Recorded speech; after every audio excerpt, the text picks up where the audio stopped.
Yeah. definitely learned a lot about people and what they want and how far they're willing to let you put your artistic ability or thought into what they want. So it's Mhm. a treat when they say, "Hey, you can do this any color or you can put this anywhere." So that's like, yay. All right, cool. So another apprentice spotlight. We got Shamain Hardy here. Thanks for joining us. Hi. So glad that you could be here. So you're in New Haven, Yes. all right, and you are at phase 4, the junior artist phase. Super cool. Tell me a little bit about your journey to find an apprenticeship. I mean, that's how you're with us, right? You were looking for that. So how did that come about? What was your journey that got you here? I was in Brooklyn coming from class from Pratt, and I walked past the Body Art and Soul in Brooklyn, and I saw the sign, saying apprenticeship, come inside and we'll give you a rundown of the program. So I went in and I met all the artists. Everything was traditional. It was paper. There was no tablets, nothing. They wanted you to practice on oranges. Right. So So what you're referencing is not where we are now. I mean, so Body Art no. and Soul was our prior incarnation. And so around what year was this? It was around 2013, like right after I graduated high school. Right. So 10 years ago, you did the workshop in Brooklyn, Yeah. right? We were before there were iPads everywhere. Yes. Wow. Super cool. Well, and then, I mean, it doesn't take 10 years to do an apprenticeship. So then obviously you diverted for a little bit. You went and did other things. And Yeah. and then what brought you back to continue? I just um when I moved to Connecticut, I was still interested in pursuing tattooing, and then I saw that there was Ink Different that was connected, well, Body Art and Soul, and then it changed to Ink Different. So Yep. I just decided to go for it. Just finally just do everything I wanted to do in the past and do it now, and now I'm on Awesome. my way. Awesome. Awesome. And now you're at phase 4, which for, people who are just finding out about that, that is the stage where you get to exchange tattoos for money. Yes. Yes.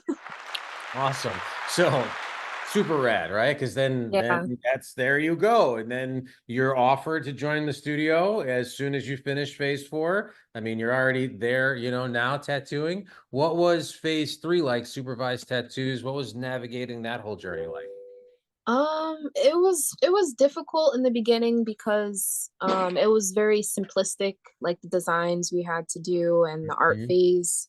Trying Mhm. to make my art into tattoos was the real challenge. But once I got the hang of it, the past 4 or 5 months, it was easier. And once I was able to change my machine, like the pens, the Sure. rotary, You moved on to that the Master Archer changed. rotary machine. Yeah, I changed everything. So it's easy, not easier, it's challenging still, but I learned how not to make the mistakes I made before. So Mm.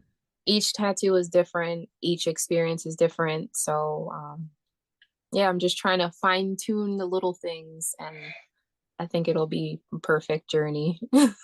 Yeah. And then where did your journey start when you first started to want to become an artist or were pulled towards art in general? Where did that start? I've always been interested in art, but what got me into tattooing was watching Ink Masters. Mhm. I know that's like the It's great. No, it's great. It's yeah, been everybody. awesome for the tattoo industry. It's been huge. So why not? Yeah. Yeah. So that's what got me into it. And then getting my first tattoo. I was in love from that moment. And Nice. Where did you get your first tattoo? Like what city were you in?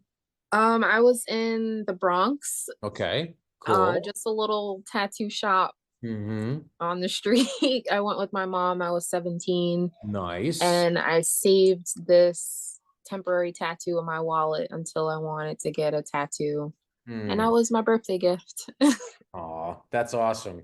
We are definitely seeing more people and young people with temporary tattoos than ever before. It's a huge, Yeah. I mean, now you can customize your own temporary tattoos, right? For your clients to wear around and then come in and get the real thing. And Yeah, that's awesome. so that's what you did. Rad. Well, and then your mom was super cool. She took you to get your first tattoo. And that was it at that moment. You were like, if I could do this, Yeah. Yep. nice. I wanted another one immediately. Nice. What kind of styles and things are you drawn to? I mean, I know you're early on, but you've got some experience, right? Are there stylistic things that are pulling you? I'm really drawn to the black and gray, but I Hmm. like when artists add color in the black and gray, like just a Yeah. little bit of color to make it pop. I was really drawn to the neo-traditional or even tradition, like American traditional tattoos with the bold lines and the colors and Hmm. the Hmm. deep shading. So that's kind of where I'm leaning towards. Cool. Cool. Well, and you're in our New Haven location, and there's definitely fans, of neo-traditional and traditional work there, which is great. In some cities, everything is so much fine line work that everybody has to make sure that they do that as well. And there's the micro, tattoos, and there's all kinds of stuff. But of course, the base of everything is your American traditional, right? Yeah. When it comes, so you were in Brooklyn, I think you're from New Jersey. Right. Now you're in New Haven, Connecticut. When it comes to geographic like wishes, like if you could just wave your magic wand, right? What places in the world would you want to experience as a tattoo artist? Like where would you love to tattoo? I would love to go to Europe. There you go. There you go. Love Uh-huh. to go to Europe. I don't everything just seems so different over there. I know they have, limitations and stuff, Mm-hmm. but the artwork it's so different. It's so I can't even think of a word, precise, and Mm, the imagination is crazy over there. I can't even nice. put it into words, but I follow Uh, a lot of European artists. Awesome. Which I was going to ask you. Um, if I could wave a magic wand, because I've been working on this and thinking about it, and we're planning on it a little bit. If I could wave a magic wand and bring somebody, like one of your most favorite artists, it sounds like from Europe, to a different location to do like a workshop or a training or to come hang out for a weekend and teach you a few things, who would be the top one or two people you'd want me to like solicit to come hang out with us? Ooh, I'd have to look that one up. I'm bad with names. But yeah, wait, hold on one Okay, yeah, second. yeah, because this is something that we are getting into for sure. And we have our people and our trainers, and also it's a big world out there full of amazing tattoo artists. And we're at a place where now we can start making requests, Okay. and bring people in. So if you had a wish list, right, who would be like amazing for us to bring in? Let's see. I'm trying to figure out a piece from because I really liked Matt Vought's work Okay, and Christian Boy Larson. okay. And what do you like about Christian's work? What really like stands out? It's so bold.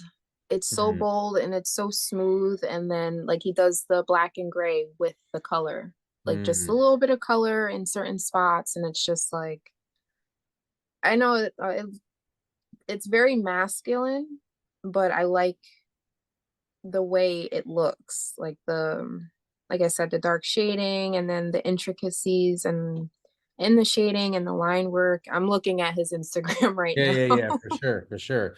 Well, and so of the pieces that you've done, right? Because you've done a whole bunch of supervised tattoos, and now you're getting on the junior artist. What was maybe one of the most challenging, pieces that you did? Because I saw your work, and it was a bit larger in scale than some other people's, right? So what Yeah. was some of your most challenging experiences? The most challenging experience was I did a tattoo that was kind of like the Jeffersons, but it was like a 70s vibe kind of thing. And it Mm-hmm. was like the like stars. I had so much trouble with it because I couldn't connect with the piece.